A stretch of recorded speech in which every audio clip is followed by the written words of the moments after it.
Hello everyone, welcome to dream academy. ये है हमारा एसिड्स, बेसिस एंड सॉल्ट्स का लेक्चर नंबर 8। अब हम देखने वाले हैं अगले सॉल्ट के बारे में, दैट इज ब्लीचिंग पाउडर। तो ये हमारा 5th नंबर का सॉल्ट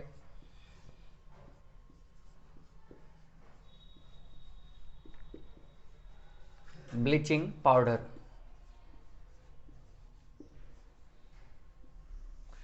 ब्लीचिंग पाउडर का केमिकल फार्मूला होता है CaOCl2 और इसी के अकॉर्डिंग इसका केमिकल नेम भी होगा। तो इसका केमिकल नेम है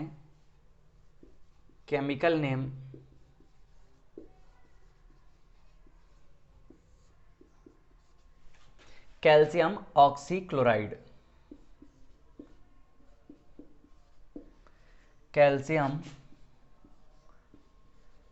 ऑक्सीक्लोराइड। तो यहाँ से ये इंपॉर्टेंट फैक्ट है, इसको हमको ध्यान में रखना है कि इसका केमिकल नेम क्या होता है। केमिकल नेम है कैल्शियम ऑक्सीक्लोराइड और फॉर्मूला होता है CaOCl2। नेक्स्ट हम देख लेते हैं कि इसका प्रिपरेशन मेथड क्या है।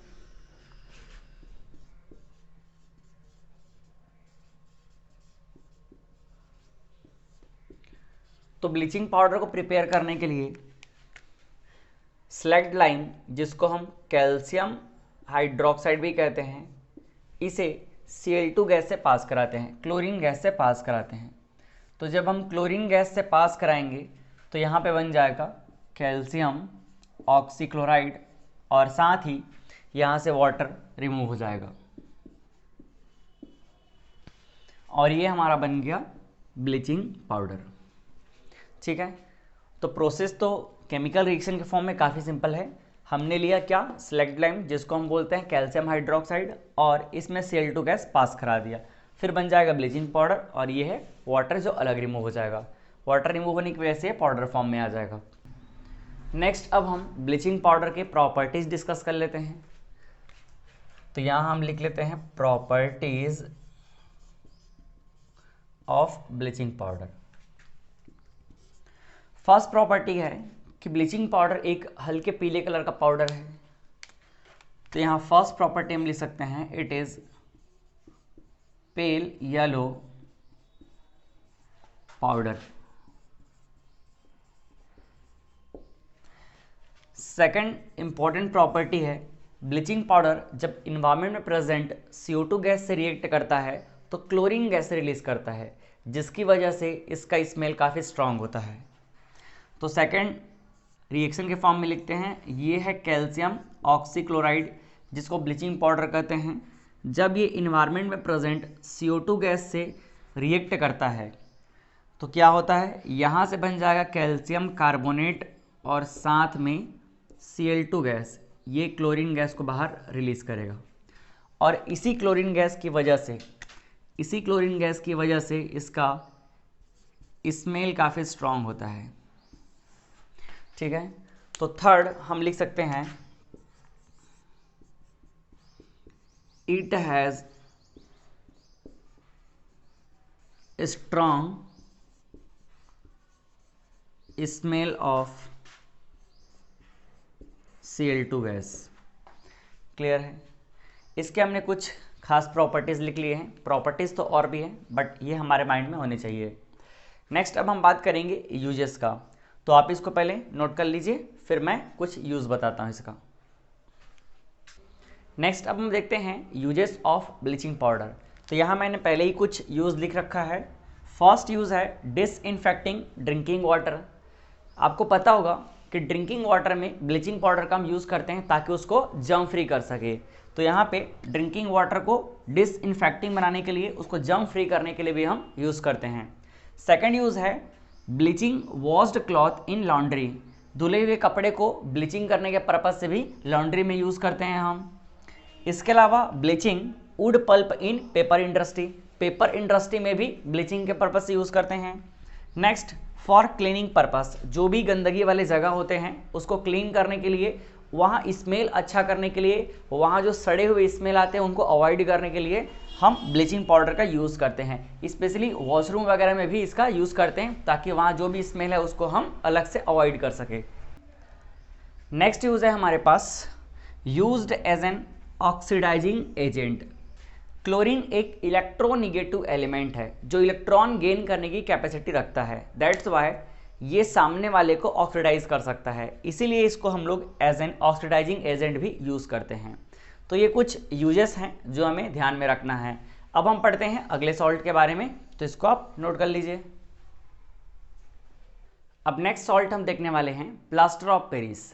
प्लास्टर ऑफ पेरिस काफ़ी इंपॉर्टेंट टॉपिक है और ये हमारे सिलेबस के अकॉर्डिंग लास्ट टॉपिक भी है, देन हमारा चैप्टर फिनिश हो जाएगा।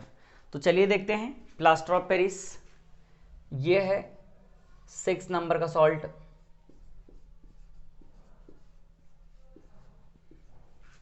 Plaster of Paris.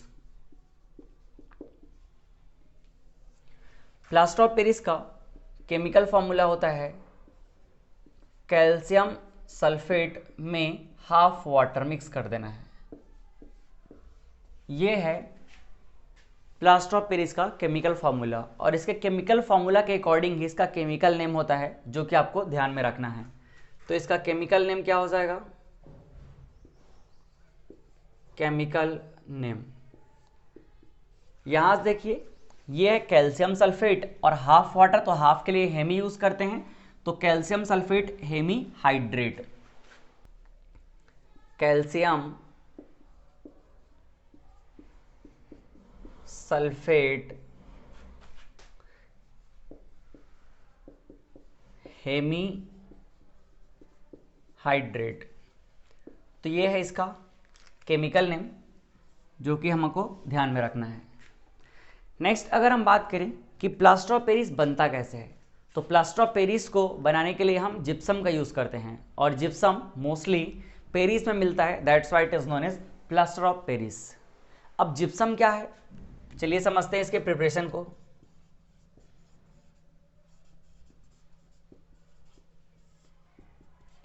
Plaster of Paris को प्रिपेयर करने के लिए हम यूज़ करते हैं जिप्सम का। जिप्सम का फॉर्मूला होता है कैल्शियम सल्फेट में जब 2 मोल वाटर का कंपोजिशन हो, ठीक है, कैल्शियम सल्फेट में जब 2 मोल वाटर का कंपोजिशन हो तो इस कंपाउंड को हम कहते हैं जिप्सम। और जब हम इस जिप्सम को हीट करते हैं, लगभग 373 केल्विन के अराउंड जब हीट करेंगे, तो ये 1.5 वाटर को बाहर रिलीज कर देगा और क्या बच जाएगा? Calcium sulphate with half water and 1.5 Guna water, 3/2 water को बाहर रिमूव कर दिया। तो देखिए 1/2 प्लस 3/2 क्या हो जाएगा? वापस 2 हो जाएगा। जब हमने जिप्सम को 373 केल्विन के अराउंड हीट किया तो इसमें से 3/2 मोल वाटर बाहर रिलीज हो गया और उसके बाद जो बचा हुआ कंपाउंड हमारे पास है calcium sulphate with half water, यही है प्लास्टर ऑफ पेरिस।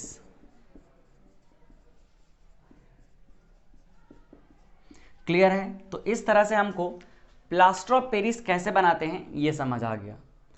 नेक्स्ट, इसके अलग अलग डिफरेंट प्रॉपर्टीज हैं जिनकी वजह से इनको हम लोग अलग अलग पर्पस से यूज करते हैं। तो चलिए इनके प्रॉपर्टीज को समझ लेते हैं।